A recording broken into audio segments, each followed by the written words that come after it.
Guwahati high court की 75 वर्ष की ये यात्रा एक ऐसे समय में पूरी हुई है जब देश ने भी अपनी आजादी के 75 वर्ष पूरे किए। ये हमारे लिए अब तक के अनुभवों को सहेजने का भी समय है और नए लक्ष्यों के लिए जवाबदारी और जरूरी बदलावों का भी एक महत्वपूर्ण पड़ाव है। खासतौर पर गुवाहाटी हाईकोर्ट की अपनी एक अलग विरासत रही है, अपनी एक पहचान रही है।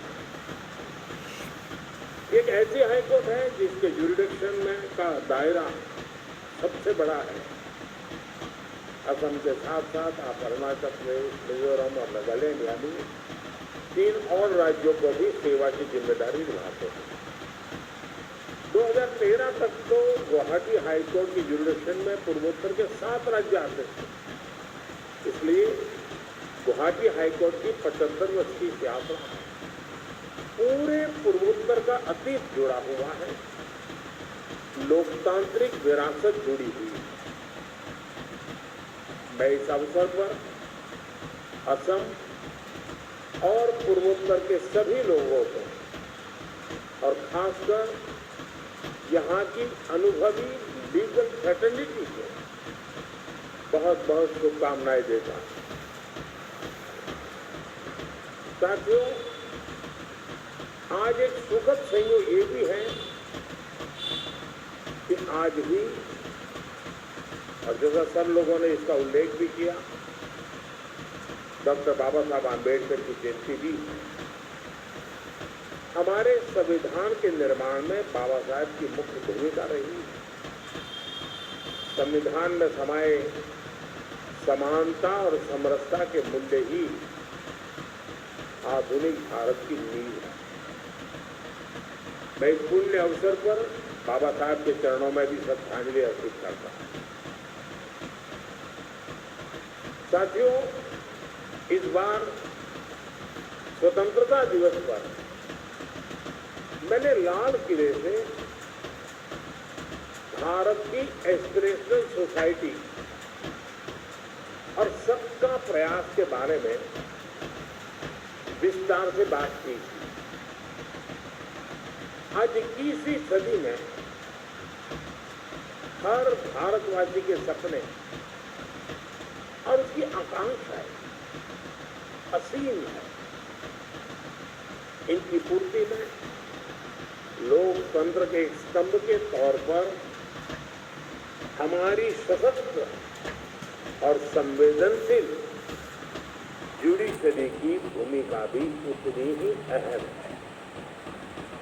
देश के संविधान की भी हम सभी से ये निरंतर अपेक्षा है कि हम समाज के लिए एक वाइब्रेंट, स्ट्रॉन्ग और आधुनिक लीगल सिस्टम बनाएं। एस्पिरेशनल इंडिया इसके सपनों को पूरा करने के लिए ये जिम्मेदारी लेजिस्लेचर, एग्जीक्यूटिव और जुडिशरी तीनों ही अंगों की है। हम कैसे मिलकर काम कर रहे हैं इसका एक उदाहरण पुराने और अनुपयोगी कानूनों को निरस्त करना भी है। आज यहाँ कई कानूनी दिग्गज मौजूद हैं। आप जानते हैं कि हमारे यहाँ के कई कानूनी प्रावधान ब्रिटिश काल से चले आ रहे हैं। कई ऐसे कानून हैं जो पूरी तरह अप्रासंगिक हो चुके हैं। सरकार के स्तर पर हम उनकी निरंतर समीक्षा कर रहे हैं। हमने ऐसे 2000 केंद्रीय कानूनों की पहचान कर उनको खत्म कर दिया और जो अप्रचलित और निरर्थक हो गए, कालबाह्य हो गए, हमने 40,000 से ज्यादा कंप्लायंसेस को भी समाप्त किया। व्यापार के दौरान होने वाली अनेक छोटी गलतियों को भी हमने डीक्रिमिनलाइज कर दिया है।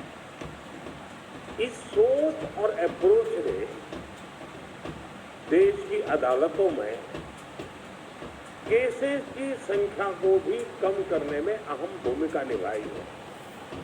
साथियों, सरकार हो या जुडिशरी, अपनी अपनी भूमिकाओं में हर संस्था का संवैधानिक दायित्व सामान्य मानवी की ईज ऑफ लिविंग से जुड़ा है।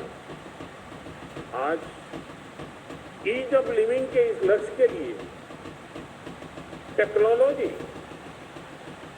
एक पावरफुल टूल बनकर उभरी है। सरकार में हम हर संभावित क्षेत्र में टेक्नोलॉजी की पूरी क्षमता का इस्तेमाल करने का प्रयास कर रहे हैं। डीबीटी हो, आधार हो, डिजिटल इंडिया मिशन हो, ये सभी अभियान गरीब को उनके अधिकार दिलाने का बहुत बड़ा माध्यम बने हुए हैं। आप सभी पीएम स्वामित्व योजना से भी शायद परिचित होंगे। दुनिया के बड़े बड़े देश, विकसित देश भी जिस चुनौती से जूझ रहे हैं, उनमें से एक है प्रॉपर्टी राइट्स की समस्या। प्रॉपर्टी राइट स्पष्ट न होने से देश का विकास रुकता है, अदालतों पर मुकदमों का बोझ बढ़ता है। आपको ये जानकर खुशी होगी कि पीएम स्वामित्व योजना के माध्यम से भारत ने इसमें बहुत बड़ी लीड ली है। आज देश के 1 लाख से ज्यादा गांवों में ड्रोन के जरिए मैपिंग का काम पूरा किया जा चुका है और लाखों लोगों को प्रॉपर्टी कार्ड भी दिए जा चुके हैं। इस अभियान से भी जमीन से जुड़े विवादों में कमी आएगी, जनता की परेशानी कम होगी। साथियों, हमारे जस्टिस डिलीवरी सिस्टम को अत्याधुनिक बनाने में टेक्नोलॉजी के लिए असली स्कोप है, ये हम अनुभव करते हैं। सुप्रीम कोर्ट की ई कमेटी इस दिशा में बहुत सराहनीय काम भी कर रही है। इस काम को आगे बढ़ाने के लिए इस साल के बजट में ई कोर्ट मिशन फेज 3 का ऐलान किया गया है। पूर्वोत्तर जैसे पहाड़ी और रिमोट एरिया के लिए तो जस्टिस डिलीवरी सिस्टम में टेक्नोलॉजी का इस्तेमाल और भी अहम हो जाता है। आज एफिशिएंसी बढ़ाने और जस्टिस को एक्सेसिबल बनाने के लिए दुनिया भर के लीगल सिस्टम में एआई को भी, आर्टिफिशियल इंटेलिजेंस को भी शामिल किया जा रहा है। हमें भी एआई के जरिए कोर्ट की कार्यवाही को सामान्य मानव के लिए सरल बनाने के ईज ऑफ जस्टिस के प्रयास बढ़ाने चाहिए। साथियों, न्याय व्यवस्था में ऑल्टरनेटिव डिस्प्यूट रिजोल्यूशन सिस्टम की बहुत बड़ी भूमिका होती है। पूर्वोत्तर में तो स्थानीय न्याय व्यवस्था की एक समृद्ध परंपरा रही है और अभी किरण जी ने उसका बड़ा विस्तार से वर्णन भी किया। और मुझे बताया गया है कि प्लेटिनम जुबली सेलिब्रेशन के अवसर पर गुवाहाटी हाईकोर्ट के लॉ रिसर्च इंस्टीट्यूट ने 6 किताबें प्रकाशित की। ये किताबें कस्टमरी लॉज पर लिखी गई। मैं समझता हूं ये बहुत ही सराहनीय कदम है। इस तरह की प्रथाओं के बारे में भी लॉ स्कूल में पढ़ाया जाना चाहिए। साथियों, ईज ऑफ जस्टिस का एक प्रमुख अंग देश के नागरिकों को कानून के हर पक्ष की सही जानकारी होना भी है। इससे देश और संवैधानिक संस्थाओं में उसका भरोसा बढ़ता है।